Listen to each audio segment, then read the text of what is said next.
आणि अमोल बनकर खऱ्या अर्थानं राष्ट्रीय महामार्ग प्राधिकरण यांचे काही रूल ठरवून दिलेले आहेत. त्या रूलप्रमाणे रस्त्याची कामं करणं गरजेचं असतं. होता राज्य शासनाकडे रस्ता असतानाही त्यावेळेस चुकीची धोरणं त्यांनी अवलंबली.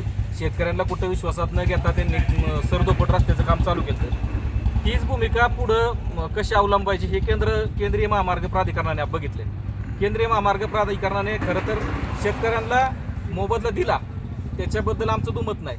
परंतु ज्यावेळेस रस्ता विकसित करायचा होता त्यावेळेस शेतकऱ्यांच्या ज्या स्थानिक जी गावं आहेत किंवा इथून वाड्या वस्त्या आहेत, ही नॅशनल हायवेच्या सगळीच गावं ही 2 किलोमीटर, 1.5 किलोमीटर, 1 किलोमीटर असे गावठाणं आतमध्ये येतात आणि त्यांचे फाटे मात्र रोडला आलेले येतात. म्हणजे ह्यांना कुठंतरी विश्वासात घेऊन, स्थानिक शेतकऱ्यांना विश्वासात घेऊन किंवा रस्त्याचं डिझाईन कसं पाहिजे ते विश्वासात घेऊन करणं गरजेचं होतं. दिव्याच्या परिसरामध्ये काही ठिकाणी त्यांनी दुभाजक टाकले आणि सासवडच्या पुढं आल्यानंतरनं अगदी मृत्यूला कसं वळण मिळेल अशा पद्धतीचा रस्ता चालू आहे. सुरुवातीला त्यांनी आता बोरावच्या माळ्याचा विचार केला तर आपण डबल पुलापाशी त्यावेळी म्हणजे जवळपास 1 वर्ष 1.5 वर्षापूर्वी मला त्या ठिकाणी उपोषण करावं लागलं. अनेक नागरिकांचे त्या दुहेरी पुलामध्ये मृत्यू झाले. उपोषण केल्यानंतर त्यांनी त्या दुहेरी पुलाचा मार्ग सोडवला. म्हणजे सरकार जोपर्यंत मागत नाही तोपर्यंत काही देत नाही अशी परिस्थिती दिसते. कारण किती लोकांचे जीव घेणार आहे केंद्रीय महामार्ग हे माहीत नाही. ते 2 पुल गोटेमाळला आलं तर गोटेमाळच्या चढाला आणि उताराला दुभाजक ठेवलाय. तर दुभाजक ठेवण्याची पण एक सोलापूर हायवेला ज्या पद्धतीचे दुभाजक आहेत की एक गाडी संपूर्ण बसली पाहिजे, जोपर्यंत त्याला क्रॉसिंगला संधी मिळत नाही तोपर्यंत ती गाडी थांबली पाहिजे, असे कुठेही दुभाजक ठेवलेले नाही त्यांनी. म्हणजे हे दुभाजक नॅशनल हायवेनी गाईडलाईन्स करून देताना हे दुभाजक ठेवलेत. मात्र ठेकेदारांनी ते सगळे डाब्यावर बसवत सगळं बंद करून टाकलेत. म्हणजे दुभाजक काय सिस्टीमने ठेवले त्यांनाच माहिती. चढाला कधीही दुभाजक नसतो. म्हणजे शासनाचा नियम आहे की चढ आणि उतार ज्या ठिकाणी आहे केंद्रीय महामार्गाचा निकष आहे, चढ उताराला कुठेही दुभाजक ठेवायचा नाही. दुभाजक हा निर्जन स्थळी ठेवायचा की ज्या ठिकाणी सबकडनं लगेच बायपास करता येणार नाही. त्याला थोडं 100 मीटर मागे किंवा 100 मीटर पुढं अशा पद्धतीने जाता येईल अशा ठिकाणी दुभाजक ठेवायचे असतात. आणि ते नॅशनल हायवेवरती एवढा प्रवास करतो आम्ही त्यावेळेस ते पाहिलं जातं की बाबा कशा पद्धतीने दुभाजक आहेत. गोटेमाळा थेट चढाला आणि उताराला दुभाजक दिलाय. नॅशनल हायवेच्या अधिकाऱ्यांनी खरं तर उत्तर देणं गरजेचं आहे. मी त्यांना 8-10 दिवसापूर्वी पत्र दिले की याच्या संदर्भात तुम्ही काय ह्याच्या पाठीमागचं रिझन काय ते द्या आम्हाला, नाही तर तो दुभाजक एखाद्याचा जीव जाऊन तो काय भरून येणार नाही. एखाद्याचं प्रपंच उद्ध्वस्त होईल त्याच्यामध्ये जर अपघात झाला तर ते एकतर तात्काळ बंद करा, नाहीच तर बंद नसेल करायचा तर त्या ठिकाणी तुम्ही सेफ्टी तरी काहीतरी लावा किंवा तो दिसला पाहिजे. चढ उतारे या ठिकाणी ते केलं पाहिजे. पुढं आल्यानंतर ऊसाचे गाडे कशी गाडी पास होणार ऊसाची. आता शेतकऱ्यांचा ऊस चालू आहे. जर पलीकडच्या बाजूचा गोटेमाळच्या बाजूचा किंवा पिंपळे पोमनगरच्या त्या भागातनं येणारा जर शेतकरी आला तर त्याला चढायला उतरावं लागतंय, रिवर्स मारायला लागतोय. कसं ती डबल टेलर बसणार. याच्यामुळे काय करतोय ऊसाचा टेलरवाला थेट उलटा निघतोय कुठपर्यंत तर पार थेट शिवरीपर्यंत किंवा खळदपाट्याच्या त्या ब्रिजपर्यंत. म्हणजे एवढं उलटं येणं किंवा गोटेमाळचं चढ पास करून येणं खरं तर रिक्षी वाहतूक आहे ना, ह्याच्यामध्ये एखाद्याचा जीव जाऊ शकतो. हे नॅशनल हायवेच्या अधिकाऱ्यांनी खरं तर पाहिलं पाहिजे. पुढं आल्यानंतरनं तुमचा खळदपाट्याचं चालू आहे.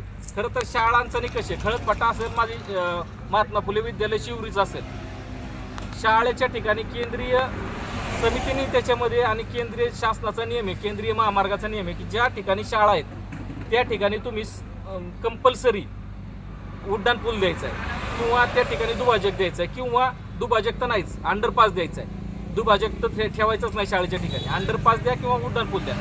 खरं तर शिवरीची शाळा आणि DMI हे दोन्ही हायस्कूल आहेत. हे बऱ्याच वर्षापासूनचे हायस्कूल आहेत. हे काय आजचे नाहीत. हे रस्ता नकाशा तयार व्हायच्या आधीपासूनचे हायस्कूल आहेत. ह्याच्यामध्ये त्यांनी अंडरपास दिला तर तो डायरेक्ट खळदपाट्याकडे नेला.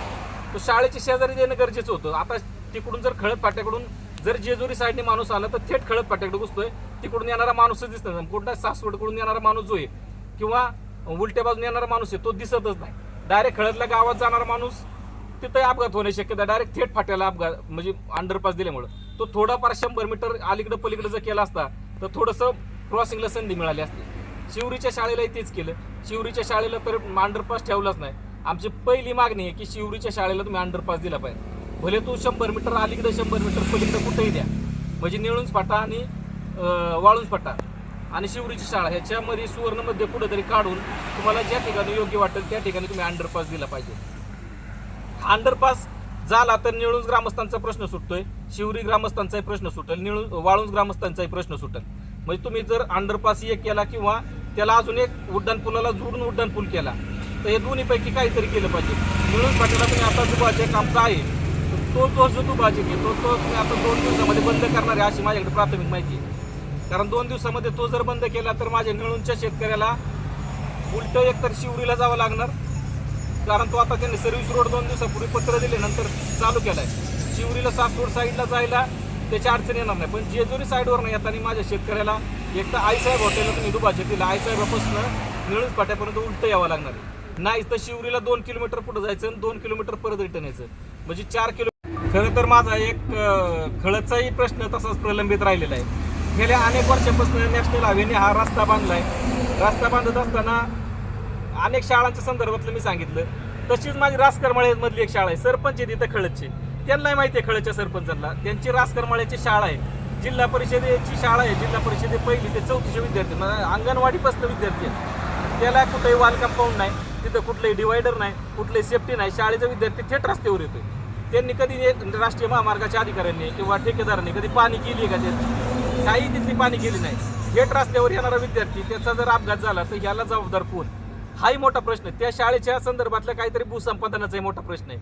तो भूसंपादनाचा प्रश्न शासनाने मूळ शेतकरी असतील किंवा जिल्हा परिषदची शाळा असेल यांना कुठंतरी समोरासमोर बसून तो प्रश्न मिटवला पाहिजे.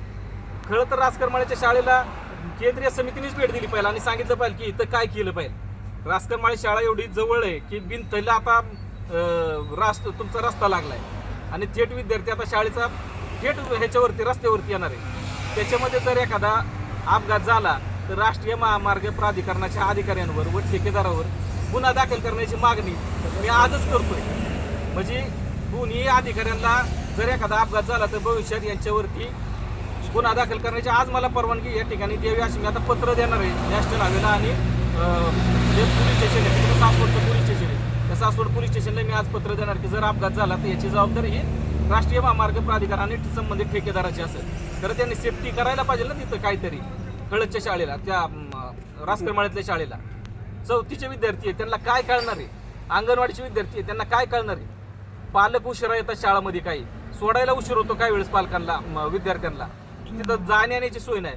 त्यांना थेट गोटेमाळ रस्त्याच्या पलीकडच्या विद्यार्थ्यांना थेट गोटेमाळला वळा जायला लागते किंवा थेट खळदच्या पुलाखाली वळा जायला लागते.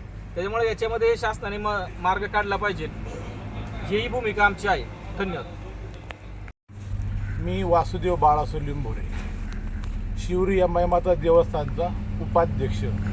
हे जे हायवेचं काम चाललं आहे, हायवेचं काम चालू असताना अंबाई मंदिरापाशी आम्ही डबल ब्रिज मागवतो, त्यांनी आम्हाला कुठला ब्रिज दिलेला नाही. हे कुठल्या विश्वासात घेत नाहीत, कुणाचं काय ऐकत नाही, ग्रामपंचायतीचं ऐकत नाही, ग्रामस्थांचं ऐकत नाही.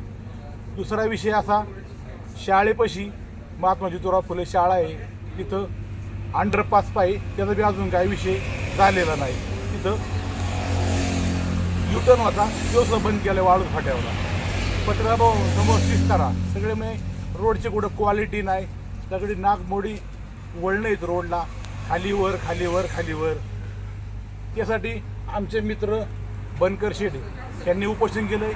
त्या उपोषणाला आमचा शिवरी ग्रामपंचायततर्फे पाठिंबा आहे. त्यांच्या खांद्याला खांदा लावून आम्ही उपोषणाला बसलेलो आहे.